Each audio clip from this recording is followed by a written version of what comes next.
I do want to ask you about the business at hand, which, as we know, from the White House and from Leader McConnell's office, is this bill they plan to introduce tomorrow to provide another round of aid.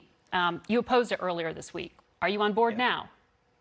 I am not. Well, we have right now two simultaneous national crises. We have a global pandemic. It is serious. It has taken the lives of over 600,000 people. We need to do significantly more to fight the disease.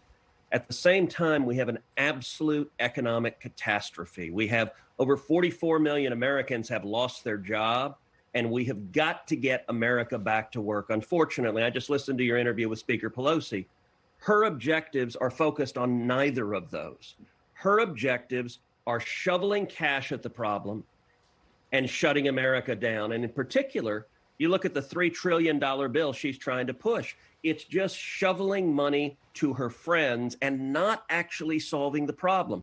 Our objective should be Americans want to get back to work. They want to be able to provide for their family. They want to be hopeful for the future. And unfortunately, Margaret, I think we're seeing Democrats, we're seeing Democratic governors, we're seeing Democratic mayors. But what specifically? Because in terms of the unemployment benefits, do you object to providing any kind or any amount of federal boost to unemployment at this point? Because not everyone is choosing to be out of work. The policy that Nancy Pelosi and the Democrats are pushing adds an additional $600 a week of federal money to unemployment. We have the unemployment system. Right, and McConnell wants to take it down to 70% of prior wages. The problem is, for 68% of people receiving it right now, they are being paid more on unemployment than they made in their job. And I'll tell you, I've spoken to small business owners all over the state of Texas who are trying to reopen, and they're calling their waiters and waitresses, they're calling their busboys, and they won't come back. And of course they won't come back because the federal government is paying, in some instances, twice as much money to stay home. But you're open to a lesser amount?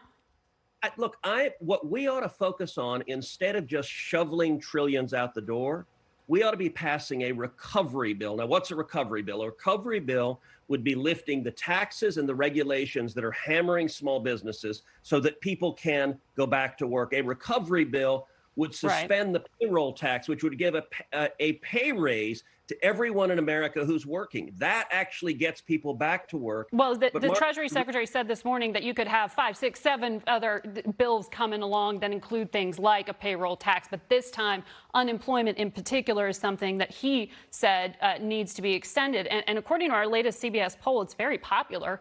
74% of Republicans approve more stimulus and added benefits. 92% of Democrats, 82% of independents. So Republicans do have the burden of governing right now. Why aren't you on board with this?